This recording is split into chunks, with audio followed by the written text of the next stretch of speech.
जंगल में गर्मियों का मौसम चल रहा था। सख्त गर्मी के कारण सभी पेड़ पौधे सूख रहे थे। ऐसे मौसम में पक्षियों को भोजन की बहुत समस्या हो रही थी। पूरे जंगल में आम का एक ही पेड़ था, जिस पर कुछ ही आम बचे थे।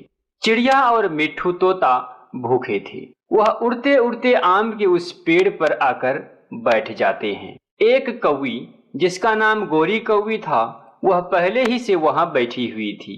मिट्ठू और चिड़िया को देखकर कौवी उनसे कहती है, चिड़िया और तोते, मैं यहाँ पहले आई हूँ। अब इस पेड़ पर आम बहुत कम है। मैं ये आम किसी को खाने नहीं दूंगी।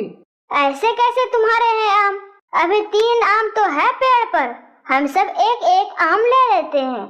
एक मेरा, एक मेरे कालो जी का और एक मेरे बेटे जग्गू का। मैं तो पहले ही ये आम बांट चुकी हूँ। तुम यहाँ से जा सकते हो। अगर नहीं जाना तो फिर मैं ही ये तीनों आम लेकर जा रही हूँ। फिर कौवी वह तीनों आम तोड़कर वहां से चली जाती है। चिड़िया और तोता बैठे बैठे कौवी का मुंह देखते रह जाते हैं। चिड़िया रोने लगती है, मिट्ठू भैया, मेरे बच्चे भूखे हैं। अगर भोजन ना मिला तो मैं अपने बच्चों के लिए क्या खाने के लिए लेकर जाऊंगी? चिड़िया, यहाँ भूख से मरने से तो अच्छा है कि हम किसी दूसरे जंगल में जाते हैं। मिट्ठू और टूनी चिड़िया ऐसे बैठे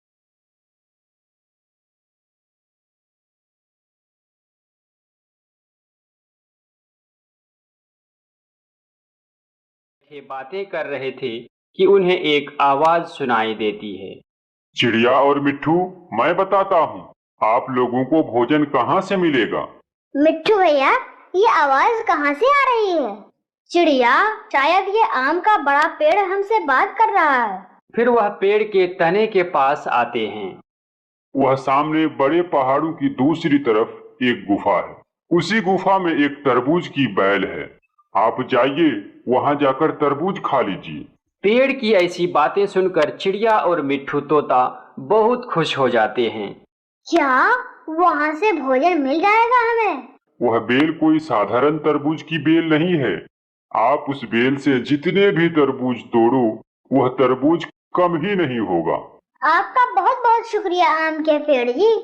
आपने हम गरीब पक्षियों की इतनी मदद की। फिर चिड़िया और मिट्ठू तोता वहां से उड़ जाते हैं। वह दोनों सीधे पहाड़ों की दूसरी तरफ चले जाते हैं। मिट्ठू, वो रही, सामने है गुफा। फिर चिड़िया और मिट्ठू जल्दी से उस पुराने गुफा में चले जाते हैं। उस गुफा में तो सच में एक बड़ी तरबूज की बेल थी, जिस पर बड़े बड़े तरबूज लगे हुए थे। मिट्ठू, देखा, ऊपर वाले ने हमें भी भोजन दे दिया। अब हम सभी पक्षी यहाँ से अपने लिए मीठे मीठे तरबूज ले जा सकते हैं। मैं आज ही जंगल जाकर दूसरे पक्षियों को भी बताता हूँ। यह कहकर चिड़िया और मिट्ठू तोता अपने लिए एक एक तरबूज तोड़ लेते हैं और अपने घर वापस चले जाते हैं। घर जाकर चिड़िया वह तरबूज काटकर अपने बच्चों को खिला देती है। मम्मा, ऐसे सूखे मौसम में आपको ये तरबूज कैसे मिले? गुड़िया बेटी, हमें उस तरबूज की बेल का पता आम के बड़े पेड़ ने बताया है। अब कोई भी पक्षी भूखा नहीं सोएगा, सबको भोजन मिलेगा। कबूतर और उसकी पत्नी को भी इस तरबूज की बेल का पता बता देते हैं। फिर मिट्ठू तोता कबूतर और उसकी पत्नी को भी उस तरबूज की बेल का पता बता देता है। तो फिर कल हम सब इकट्ठे ही जाएंगे और अपना अपना भोजन ले आएंगे। गोरी कौवी भी अपने घर में बैठी अपने परिवार के साथ आम खा रही थी। जब मैं आम तोड़ने लगी तो वहाँ पर मिट्ठू और चिड़िया आ गए। तो फिर 2-4 लगाकर भगा देना था तुमको वहाँ से उन्हें। नहीं, मैंने उन्हें तो मारा नहीं, मगर मैं आम तोड़कर आ गई। गोरी, अब कल भोजन कहाँ से मिलेगा? आम के बड़े पेड़ से तो अब आम खत्म हो गए हैं। दूसरे पक्षियों के पीछे पीछे जाएंगे। जहाँ से वो भोजन लेंगे वहीं से हम भी ले लेंगे। मम्मा, आम बहुत मीठा है। कल भी मेरे लिए कोई मीठा फल ही ले आना। फिर देखते ही देखते रात हो जाती है। सुबह होने पर सभी पक्षियां पीपल के एक बड़े पेड़ पर इकट्ठे हो जाते हैं। कोई भी पक्षी उस दुष्ट कौवे को जादुई बेल का पता मत बताना। अगर उन्हें पता चल गया तो वो कोई ना कोई उल्टा सीधा काम करेंगे। फिर सारी पक्षियां वहां से उड़ जाते हैं और गुफा की तरफ चले जाते हैं। वहीं पर कौवा और कौवी पेड़ के पीछे उन पक्षियों की सारी बातें सुन रहे थे। देखा कालू जी, गंदी आंखों वाला कबूतर सब पक्षियों को हमारे खिलाफ भड़का दिया है। वह मिट्ठू भी तो टैं टैं कर रहा था। चलो अब जल्दी से उनके पीछे पीछे जाकर देखते हैं कि वह सब कहाँ गए हैं। यह कहकर दुष्ट कौवा और कौवी दूसरे पक्षियों के पीछे पीछे उड़ते हैं। चिड़िया, अब बरसात होने तक हमें यहीं से भोजन मिलता रहेगा। कबूतर, ये तरबूज बहुत मीठे हैं। चलो अब जल्दी से तरबूज लेकर यहाँ से जाएं। कहीं वे कौवे ना हमें देख ले। अगर उन्हें पता चल गया तो वह हमें तो यहाँ से भोजन लेने नहीं देंगे। फिर वह सब अपना अपना तरबूज तोड़ते हैं और वहां से चले जाते हैं। जैसे ही सारी पक्षियां वहां से चले जाते हैं, कौवा और कौवी भी गुफा में पहुंच जाते हैं।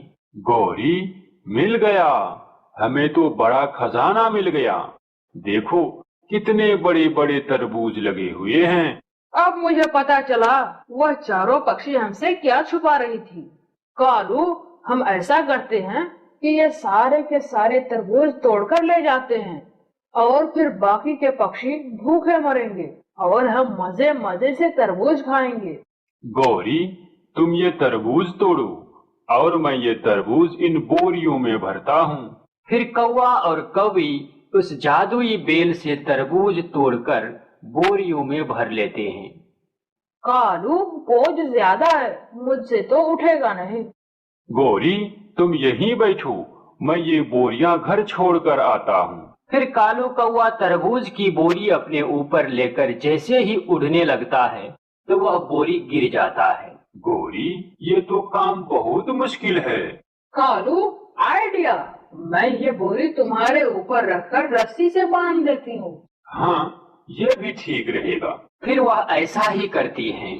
कालू की पत्नी गोरी कौवी एक बोरी तरबूज कालू कौवे के ऊपर रखकर उसे रस्सी से बांध देती है। फिर कौवा वहां से उड़ता है। बोझ ज्यादा था, इसलिए कौवा कभी नीचे आता तो कभी ऊपर जाता। वह बहुत मुश्किल से उड़ते उड़ते जब नदी पर पहुंचा तो बोझ ज्यादा होने के कारण वह नदी में गिर गया और तरबूज के साथ साथ वह भी डूब गया। बुलबुल दूर एक पेड़ पर बैठी ये सब देख रही थी। यह देखकर वह मिट्ठू के पास गई और मिट्ठू से सारी बात बताने लगी। तो वह कौवे पुरानी गुफा तक पहुँच गए। मुझे जल्दी जाकर उसकी पत्नी को बताना होगा। यह कहकर मिट्ठू पुराने गुफा की तरफ जाता है और गुफा में जाकर गोरी कौवी से कहता है, गौरी, तुम्हारे लालच ने तुम्हारे पति की जान ले ली है। तोते की ये बात सुनकर गोरी कौवी हैरान रह जाती है। नहीं मिट्ठू, मेरा कालू तो घर तरबूज छोड़ने गया है। बोझ ज्यादा होने के कारण कालू नदी में डूबकर मर गया है। फिर गोरी कौवी रोती हुई वहां से भागती है, मगर अब पछताने से क्या फायदा जब चिड़िया चुग जाए खेत। दूर किसी जंगल में सभी पक्षी बहुत प्यार से रहते थे। वह जंगल बहुत सुंदर था। वहाँ तरह तरह के फलदार पेड़ भी थी और पीने के लिए ठंडे ठंडे पानी भी।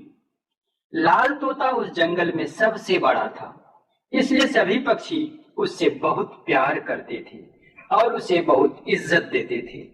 लाल तोते, मैं आपके लिए फलों का दलिया बनाकर लाई हूँ। आप सब मुझसे कितना प्यार करते हैं। मैं बहुत भाग्यशाली हूँ जो मुझे आप जैसे दोस्त मिले। आप सबसे बड़े हैं और आप सबसे अच्छे दोस्त हैं। इसी तरह मिट्ठू तोता, कबूतर सब लाल तोता की इज्जत करते थे। काला कौवा एक दिन उड़ता हुआ उस जंगल में आ जाता है। वह तरह तरह के फूल देखकर बहुत खुश हो जाता है। यह जंगल उसके लिए नया था। वह किसी ऐसे दोस्त की तलाश में था जिससे वह दोस्ती कर सके और उसके पास कुछ दिन गुजार सके। कालू कौवा मिट्ठू तोता को एक अमरूद के पेड़ पर बैठा देखकर उसके पास जाता है। तोते, मेरा नाम कालू कौवा है। मैं हरे जंगल से आया हूँ। हमारा जंगल हरा भरा है। तुम यहाँ क्या करने आए हो अपना जंगल छोड़कर? मैं यहाँ सैर करने आया हूँ, क्या तुम मुझसे दोस्ती करोगे? हम अजनबी पक्षी पर भरोसा नहीं करते और मेरा बहुत दोस्त है। मुझे नया दोस्त की जरूरत नहीं है, तुम यहाँ से जा सकते हो।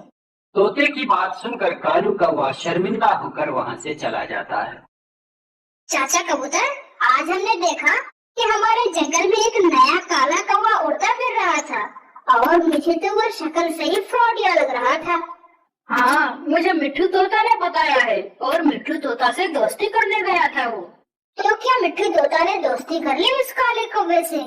मिट्ठू तोता ने उसे भगा दिया और बताया कि हम किसी अजनबी पर भरोसा नहीं करते। ऐसे चिड़िया और कबूतर बातें कर रहे थे और शाम होने वाली थी। कौवा रात गुजारने के लिए परेशान हो रहा था।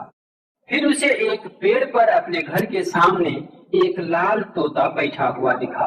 कालू कौवा सीधे लाल तोता के पास गया। कितने प्यारे रंग हैं आपकी, और आपका कितना रंग बिरंगा पंख है, और चोंच तो आपके जैसा किसी पक्षी का है ही नहीं।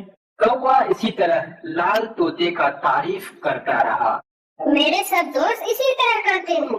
अगर आप मेरे जंगल में होते तो आपको हंसद राजा मानते। कौन सा रंग है तुम्हारा काले कौवे? सागर के उस पार फूल ही फूल, फल ही फल, नदियां झरने, न जाने कितनी तितलियां जो हमारे जंगल में। मैं यहाँ कदम सैर करने आया हूँ, क्या आप मुझसे दोस्ती करोगे? क्या तुम्हारे जंगल में झरने भी हैं? हाँ, दोनों झरने हैं हमारे जंगल में। मुझे तुम्हारी दोस्ती स्वीकार है। ये सुनकर कालू कौवा बहुत खुश होता है और लाल तोता उसे अपने घर ले जाता है। कौवा मीठे मीठे फल और नरम दाने खाकर बहुत खुश होता है। दूसरे दिन जब चाचा कबूतर काले कौवे को लाल तोता के पास बैठा देखता है तो जल्दी से चिड़िया और मिट्ठू तोता को उसके पास ले जाता है। लाल तोते, ये अजनबी चिड़िया है और अजनबी चिड़िया पर इस पर भरोसा नहीं करते और सिर्फ घर में क्यों रखते हो? सिर्फ घर में नहीं रखा, हम दोनों ने तो दोस्ती कर ली है और मैं लाल तोते को अपने जंगल में ले जाऊंगा और अपने सोने भी दिखाऊंगा। ये बुरा नहीं, अच्छा कौवा है। मुझे इससे दोस्ती करने में कोई मुश्किल नहीं होगी। क्या आप इस काले कौवे की वजह से हम सब कुछ छोड़ दोगे? अगर मैं काले कौवे के साथ झरने देखने चाहिए तो सब कुछ छोड़ना ही पड़ेगा। पता चल गया, बिल्कुल तसल्ली मिल गई, तो आप सब यहाँ से जा सकते हैं। तब सभी पक्षी उदास होकर वहां से चले जाते हैं। ऐसे ही कुछ दिन गुजर जाते हैं। काला कौवा मीठे फल खाता और लाल तोते के साथ साथ रहता। फिर आहिस्ता आहिस्ता जंगल में मीठे फल खत्म हो जाते और उस जंगल में सूखा पड़ने लगा। अब लाल तोता कौवा से कहता है, मेरे दोस्त, अब समय आ रहा है कि कुछ दिन आपके जंगल में जाएं और वहाँ के मीठे मीठे फल खाएं। फिर आप तैयारी कर लीजिए, आज मेरे भी जंगल का सफर शुरू करते हैं। लाल तोता अपना सामान लेता है। लाल तोते को इस तरह तैयारी करता देख फिर उसके पुराने दोस्त उसके पास आते हैं। क्या आप कहीं जा रहे हैं? मैं आपको अपने दोस्त के साथ उसके जंगल में जा रहा हूँ। यहाँ तो सूखे धान के सिवा कुछ नहीं मिलता। आप मुझे छोड़कर जरूर जाइए, इतने ठंडे से आपके साथ गुजारना। आपके साथ मुझे बहुत सताएगी। आप ऐसा छोड़ इन्हीं बात के, ये लोग नहीं चाहते कि तुम मेरे घर के मुंह से खाओ और आगे करके जरूरी टाइम।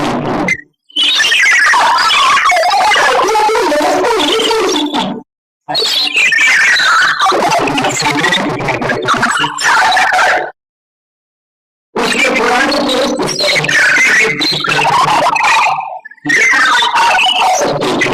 उसका दोस्त भी शेयर करके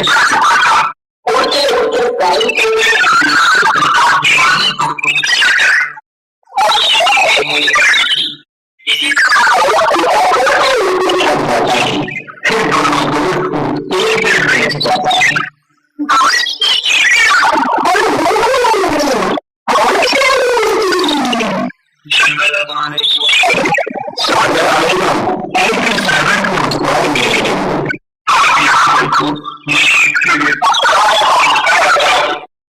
ऐसा करता और रात को पेड़ पर बैठी अपने दोस्त का इंतजार करता।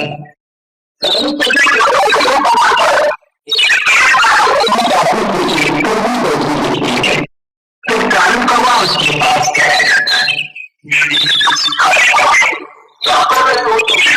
मेरा भाई